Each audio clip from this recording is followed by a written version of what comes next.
जय श्री राधे कृष्णा। दोस्तों कर्म का रास्ता बहुत अजीब होता है। इसे आप जितना समझते जाते हैं यह आपको उतना ही आश्चर्यचकित करता है। यह लोगों को मिलाता है और उन्हें दूर भी कर देता है। कर्म के कारण ही कोई व्यक्ति कमजोर हो जाता है तो कोई व्यक्ति शक्तिशाली। कर्म ही किसी को गरीब तो किसी को अमीर बनाता है। इस संसार में जो भी संघर्ष हो रहा है, जो भी मनमुटाव है, परिवार में जो कलह है, अपने आसपास लोगों के मन में जो भी बैर है, किसी के साथ कुछ लेन देन है, वह सब हमारे ही कर्म बंधन के कारण है। कर्म आपकी तार्किक और बौद्धिक क्षमता से बहुत परे की चीज होती है।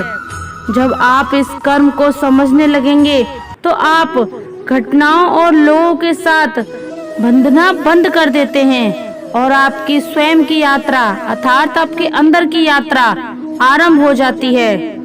प्यारे दोस्तों, हमारे जीवन में अच्छी और बुरी बातें कर्म के कारण ही घट जाती हैं। जब समय अच्छा होता है तो दुश्मन भी दोस्त जैसे व्यवहार करने लगते हैं और जब समय खराब होता है तो दोस्त भी दुश्मन जैसे लगने लगते हैं। जिन लोगों के लिए आपने बहुत कुछ किया होता है वह भी आपके दुश्मन बन जाते हैं और वही आपके जीवन में कुछ लोग ऐसे भी आ जाते हैं जो आपके मददगार बनते हैं, जिनके लिए आपने कभी कुछ नहीं किया होता है। इन सब में समय और कर्म की भूमिका सबसे महत्वपूर्ण हो जाती है। दोस्तों, बहुत पुराने समय की बात है। एक गांव में एक ब्राह्मण रहता था। वह बहुत ही गरीब था। उस ब्राह्मण का नाम था गंगाराम और वह भगवान शिव का बड़ा ही परम भक्त था। ब्राह्मण के पास पुरोहित के अतिरिक्त और कोई कार्य नहीं था। बस उसी काम से वह किसी तरह अपने घर का गुजारा चलाता था।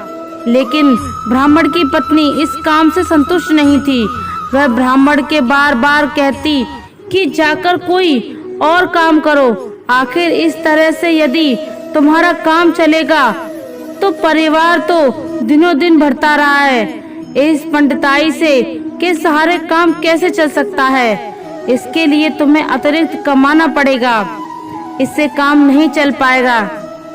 पहले तो गंगाराम उसकी बात को टाल रहा, परंतु रोज रोज की चिकचिक से वह तंग आ चुका था। एक दिन उसने फैसला किया कि वह बाहर जाएगा। उसने ब्राह्मणी से कहा कि उसके जाने की तैयारी कर दे। अगले दिन मैं सुबह ही रवाना हो जाऊंगा। ब्राह्मणी ने उस ब्राह्मण के जाने के लिए कपड़े थे उनको धो डाला, लाठी, लोटा और डोरी तैयार करके दे दी।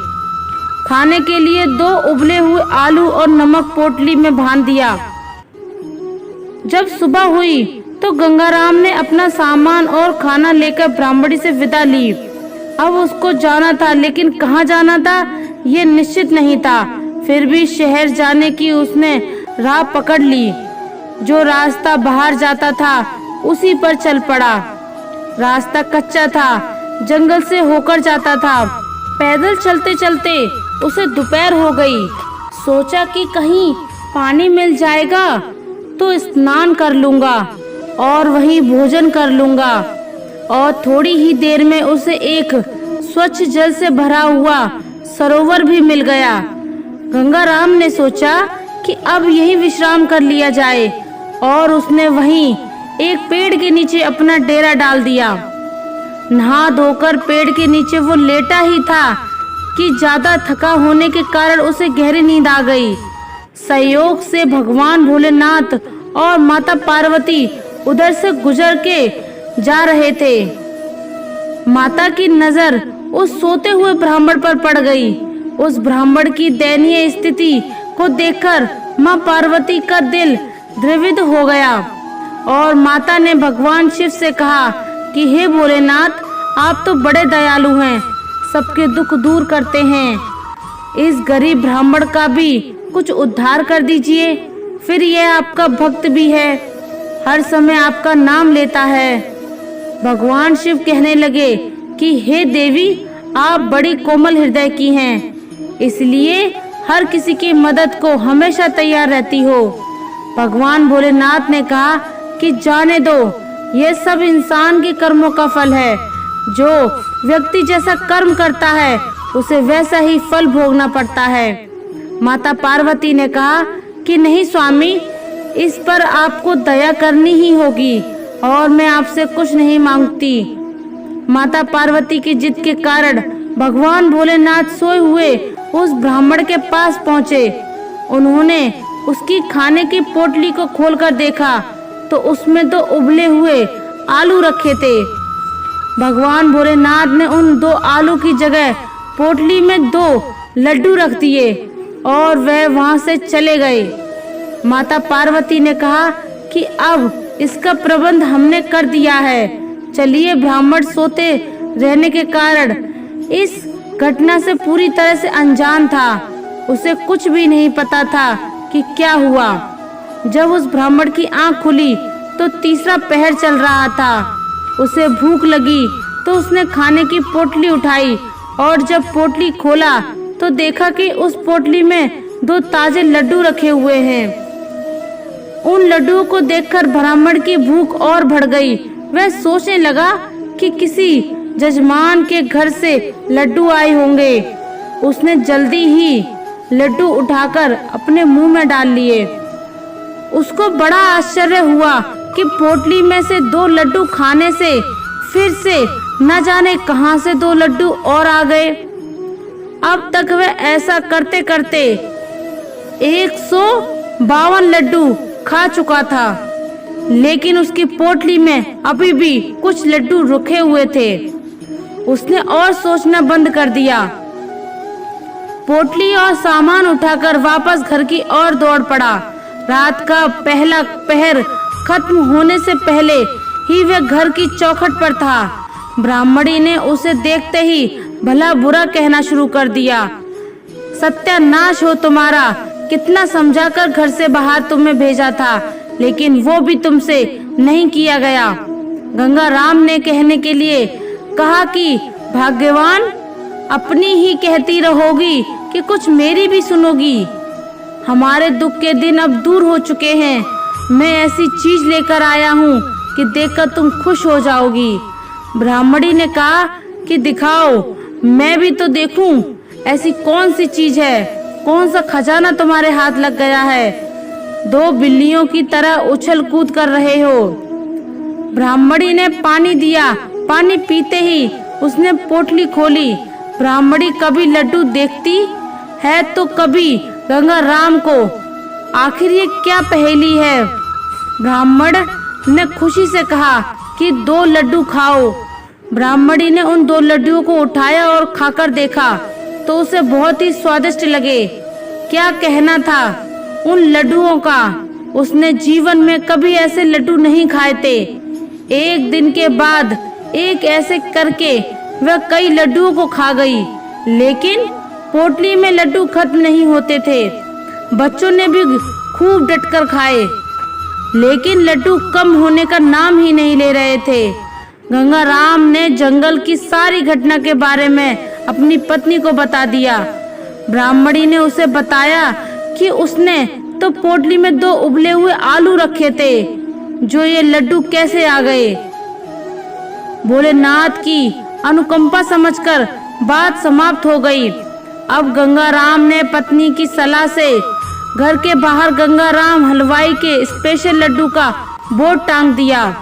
गांव से 1-2 दिन ऑर्डर आए तो उसने तुरंत पूरे कर दिए।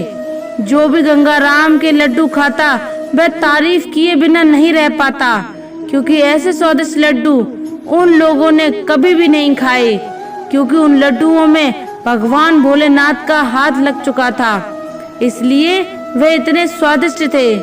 गंगा राम ने अपनी पोटली को अंदर रखा था और इस राज को छुपाए रखा था।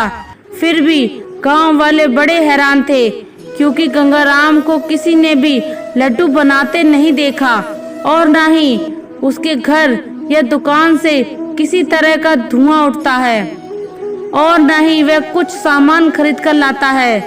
अब उसकी आर्थिक स्थिति धीरे धीरे अच्छी होने लगी। उसने अच्छा सा एक मकान बनवा लिया, कहीं आने जाने के लिए घोड़ी भी रख ली।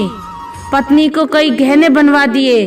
उसकी पत्नी सोने चांदी के जेवर से लद चुकी थी। पत्नी की सलाह पर उसने राजा के दरबार में भी आना जाना शुरू कर दिया था। लेकिन जब आदमी बड़ा बन जाता है तो उसके दुश्मन भी कई बन जाते हैं। गांव में जो लोग उसकी तरक्की से जलते थे, वे लोग राज दरबार में तक उसकी चुगली करके पहुंच जाते थे। किसी दुश्मन ने उसकी पोटली वाले राज को जान लिया था और यह बात राजा के कानों तक भी पहुंच चुकी थी। राजा को बताया गया कि एक ऐसी अनमोल चीज जो राजा के पास होनी चाहिए, एक तुच्छ ब्राह्मण से इसका क्या लेना देना। राजा ने सोचा, उसका इतना बड़ा महल है, रोज भंडारे चलते हैं, बड़ी बड़ी सेनाएं हैं, यह लड्डू की पोटली तो राजा की रसोई में होनी चाहिए। इस ब्राह्मण के पास लड्डू की पोटली का क्या काम। राजा ने तुरंत अपने सिपाहियों को भेजकर उस ब्राह्मण को दरबार में बुला लिया और जब वह दरबार में पहुंचा तो राजा ने उससे उसकी पोटली मांग ली। गंगाराम ने पहले तो काफी नानुकुर किया, लेकिन राजा की आज्ञा का उल्लंघन करना उसके बस में नहीं था। एक असहाय ब्राह्मण के बस में यह नहीं था कि वह राजा का आज्ञा का टाल सके। उसकी बात को मानकर मन मारकर अपना उस ब्राह्मण ने अपनी पोटली राजा के हवाले कर दी। उसे पता था कि पोटली नहीं दी तो राजा बल का प्रयोग करेगा और जबरदस्ती उसकी पोटली छीन लेगा। गंगाराम और उसकी कोई काम करने के लायक तो था ही नहीं, तो थोड़ी बहुत जमा पूंजी थी वह भी खर्च हो गई, क्योंकि अब उसकी पत्नी और बच्चों की जीवन शैली की भी खर्चीली हो चुकी थी। उसे अपनी पत्नी की सलाह पर राजा से मित्रता करने का पछतावा और अपनी मूर्खता का बोध हो रहा था। उसकी पत्नी भी बहुत दुखी रहने लगी थी। उसके विरोधी अब चटकारे लेकर उसकी बेइज्जती करने लगे, कभी नहीं चूकते थे और तरह तरह की बातें बनाते। उसकी पत्नी ने फिर दोबारा उसी स्थान पर जाकर भोलेनाथ की कृपा का आशीर्वाद देने को ब्राह्मण से कहा। कई बार जब उस ब्राह्मणी ने कहा तो ब्राह्मण मान गया तथा पूर्व तैयारी उस ब्राह्मणी ने ब्राह्मण के जाने की कर दी। वह ब्राह्मण सुबह होते ही अपनी यात्रा पर निकल पड़ा। दोपहर होते होते उसी सरोवर के किनारे वह ब्राह्मण पहुंच गया जहां आज के करीब 9 साल पहले उस भोलेनाथ का वरदान प्राप्त हुआ था।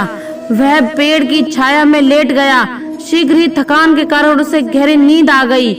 इसे सुखद संयोग ही कहेंगे कि पहले की तरह भगवान शिव और माता पार्वती वहां से निकले। माता पार्वती की नजर जब उस ब्राह्मण पर पड़ी तो उन्हें कुछ याद आया।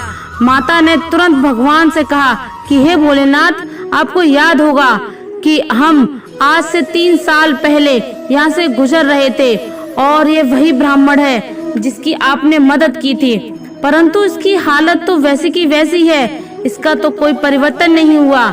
ऐसा क्यों भोलेनाथ? महादेव तो इसका हाल जानते हैं। उनको मालूम था कि गंगाराम की पोटली कहाँ चली गई। भगवान भोलेनाथ तो सर्वस्त्र ज्ञानी हैं, अंतर्यामी हैं, वे जानते थे। माता पार्वती ने कहा कि प्रभु इसकी कुछ मदद कीजिए। भगवान भोलेनाथ ने अब उसकी पोटली में 2 लड्डू न रखकर वहां पर 2 ईंट रख दी और पोटली को बंद कर दिया। माता पार्वती कुछ पूछा तो कहीं, लेकिन भोलेनाथ ने इस काम से वह हैरान जरूर थी। वह इस बात को समझती थी कि भोलेनाथ के हर कार्य में भलाई जरूर छुपी होती है। कुछ देर के बाद गंगाराम की आंख खुली। उसने शीघ्र ही सरोवर में स्नान किया और भोलेनाथ का नाम लेते हुए उसने अपनी पोटली को खोला। पोटली के खोलते ही एक ईंट तेजी से निकलकर गंगाराम के माथे पर जोर से लगी। उसकी आंखों के आगे तारे नाचने लगे और वे अचेत होकर वहीं पर गिर पड़ा। लगभग आधे घंटे के बाद जब उसे होश आया तो वह आश्चर्यचकित हो गया कि ये क्या था। उसका माथा सूज गया और आंखें नीली पड़ गईं। उसको मन ही मन भोलेनाथ की इस कृपा पर हंसी आ गई थी और क्रोध भी आ रहा था। वह सोचने और समझने की अवस्था में नहीं था। उसने देखा कि पोटली में अभी भी 2 ईंट थीं।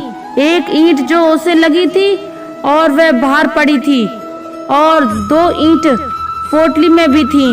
उसको उसमें भी भोलेनाथ की कृपा नजर आ रही थी। उसने ईंटों को समेट लिया और सारे सामान को बटोर कर अपने घर की राह पकड़ ली। आधी रात को ही गंगाराम अपने घर पहुंच गया। गंगाराम की पत्नी इसका इंतजार कर रही थी। उस ब्राह्मण की ऐसी हालत देखकर ब्राह्मणी को सदमा लग गया।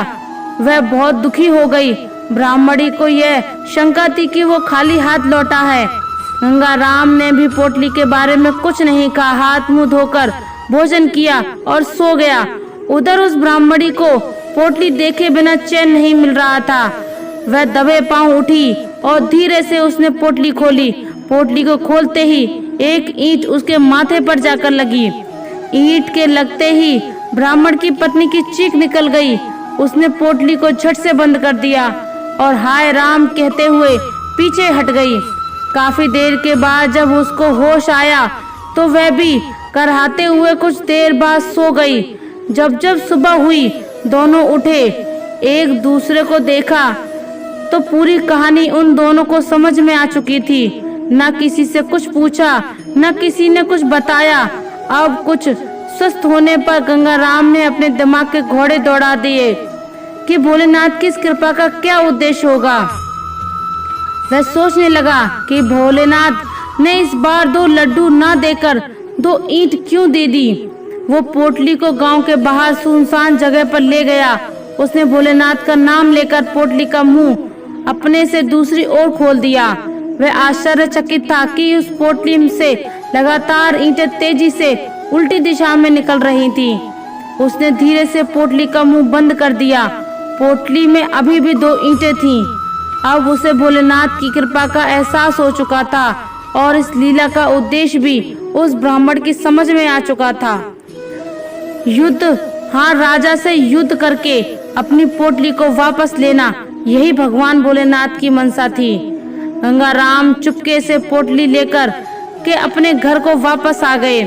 उसने राजा के पास एक संदेशा भेजा कि राजा लड्डू वाली पोटली को वापस लौटा दे और आधा राज भी दे दे, अन्यथा उससे युद्ध करे। राजा को उस ब्राह्मण का यह संदेश बड़ा अटपटा और बकवास लगा। उसने 100 सिपाहियों को उसे पकड़ लाने के लिए आदेश दे दिया। सिपाही बड़े जोश के साथ उसके घर की ओर आए और गंगाराम को बाहर निकलने के लिए ललकारने लगे। गंगाराम तो पहले से तैयार बैठा था। उसने अपनी पोटली को घर के ऊपर सेट करके रख दिया था। उसने पहले तो सिपाहियों को वापस लौटने को की सलाह दी, लेकिन वे नहीं माने। जब वह चौकीदार और फौजीदार पर आ गया, उस ब्राह्मण ने अपनी पोटली का मुंह उनकी ओर खोल दिया। अब क्या था, ईंट पर ईंट बरसने लगी। सिपाही लहूलुहान हो चुके थे और दुम दबाकर पीछे भागने लगे। लगभग 3400 मीटर तक ईंट उन पर पड़ती रही। वो भागकर राजा के पास पहुंचे और सारी कहानी राजा को सुनाई।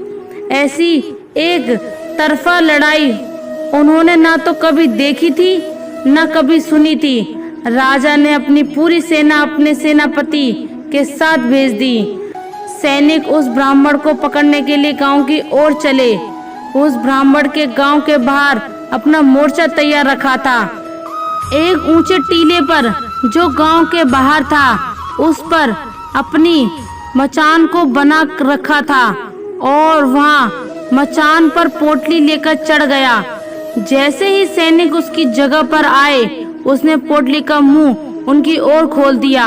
अब सैनिकों के पास इस तरह के अस्त्र से लड़ने का कोई हथियार नहीं था। ईंटों की लगातार बारिश हो रही थी। तीर और भाले उसके सामने कुछ भी नहीं थे, सब फेल हो चुके रहे थे। भयंकर चीख पुकार मची थी। सैनिक त्राही माँ कहते हुए पीछे की तरफ भाग रहे थे। अब यह खबर राजा के पास पहुंची। वह विचित्र खबर जब राजा ने सुनी तो राजा ने तुरंत एक बैठक बुलाई और विचार विमर्श किया कि अब इस ब्राह्मण से कैसे निपटा जाए। इस पर चर्चा हुई। उसके कई वरिष्ठ मंत्री संधि करने के पक्ष में थे। उनको पता था कि राजा ने उस ब्राह्मण की पोटली को बलपूर्वक छीन लिया है और ब्राह्मण के साथ कोई दैवीय शक्ति उसका साथ नहीं दे रही है। इसलिए विवश होकर राजा ने अपना संधि दूत ब्राह्मण के पास भेज दिया। ब्राह्मण ने अपनी दोनों शर्तों को फिर से दोहराया कि अगर मेरी ये दोनों शर्तें राजा को मंजूर हैं, तभी वे संधि के लिए तैयार हो सकता है। राजा ने उसको आधा राज्य देने की घोषणा कर दी और उसकी पोटली सम्मान सहित उसको लौटाने की भी घोषणा कर दी। वह ब्राह्मण महाराज बन चुका था। यह सब भोलेनाथ की कृपा से हुआ। ब्राह्मण ने जनता के हित में कार्य करना शुरू कर दिया और सुख शांति से वह अपने राज्य का संचालन करने लगा। उसका उद्देश्य अच्छा था, इसलिए ईश्वर ने उसकी मदद की और राजा उद्देश्य गलत था। उस राजा के पास तो बहुत सारा धन था, लेकिन जब उसने ब्राह्मण की पोटली को छीना तभी भगवान उससे रुष्ट हो गए और उसे उसके बुरे कर्मों की सजा मिली। ब्राह्मण की नीयत अच्छी थी, उसको अच्छे कर्म थे, इसलिए भगवान ने ब्राह्मण का साथ दिया। दोस्तों, कर्मा अपना हिसाब किस तरह से लेगा कोई नहीं जानता, लेकिन कर्मों का हिसाब होता जरूर है। प्रिय दोस्तों, जीवन के हर कठिन प्रश्न का हल आपके जीवन में ही निकलता है। इसलिए कोई भी कर्म करने से पहले खूब अच्छे प्रकार से सोच विचार कर लो और सदैव अच्छे कर्म करो और कोई ऐसा कर्म ना करो जो आपके लिए कष्टदायक हो। मुझे सुनने के लिए धन्यवाद। दोस्तों, मिलते हैं अगली वीडियो में एक नई सीख के साथ। खुश रहिए, अपना ख्याल रखिएगा और अगर आप हमारे चैनल पर नए हैं तो चैनल को सब्सक्राइब कर लीजिए और कमेंट में जय श्री राधे कृष्णा जरूर लिख दीजिए। धन्यवाद। जय श्री राधे कृष्णा।